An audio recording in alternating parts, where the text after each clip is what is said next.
good evening guys. We're going to talk about stock. So, what is stock? Stock is simply a collection of elements or a collection of data. So, ang stock kay na two basic operations, ang pop ay ang push ug ang pop. First, ang push.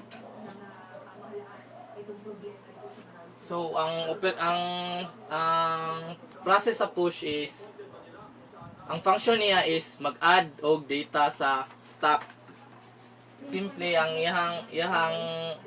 iyang function is isulod ra niya ang data or ang element sa isa ka stock. So, magbuhatag isa ka stock.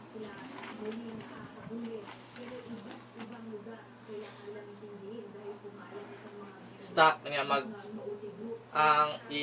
mag-push ta og isa ka element. So, mag-push ta og element 1. So, unsa ang function, unsa na siya pag-push? Simple, sulod lang nimo siya sa stock or butang lang nimo siya sa stock.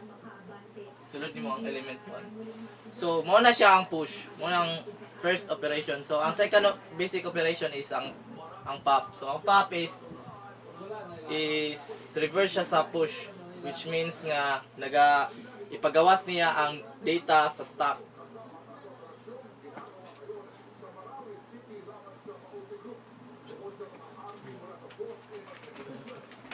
Example, mag-push tag isa pa ka data.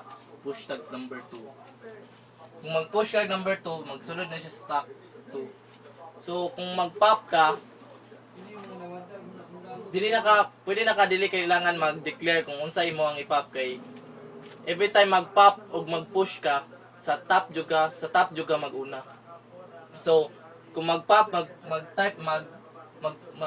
magbutang kag function nga pop, simple gawas to niya tong unsa tong nasa taas or unsa ang nasa stock pointer. So igawas niya number 2, pop din niya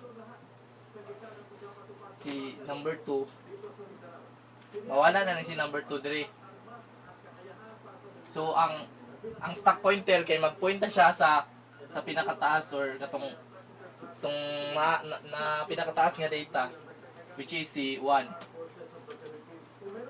Ang stock pod or ginatawag pod siya og LIFO.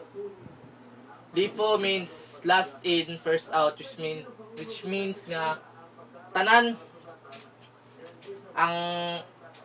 process sa stock nga collection is mag-base siya ay ang tanan function niya kay i-base niya sa mag-base siya sa tanan function niya is mag-base sa kung unsa ang nasa top. With kung mag-add kung mag-add ka sa top siya ibutang, kung mag-pop or mag-remove ka data gikan pud siya sa top. So kung mag-push ka butang sa top, kung mag-pop ka butang magigan sa top. So mo to siya ang stock. Thank you.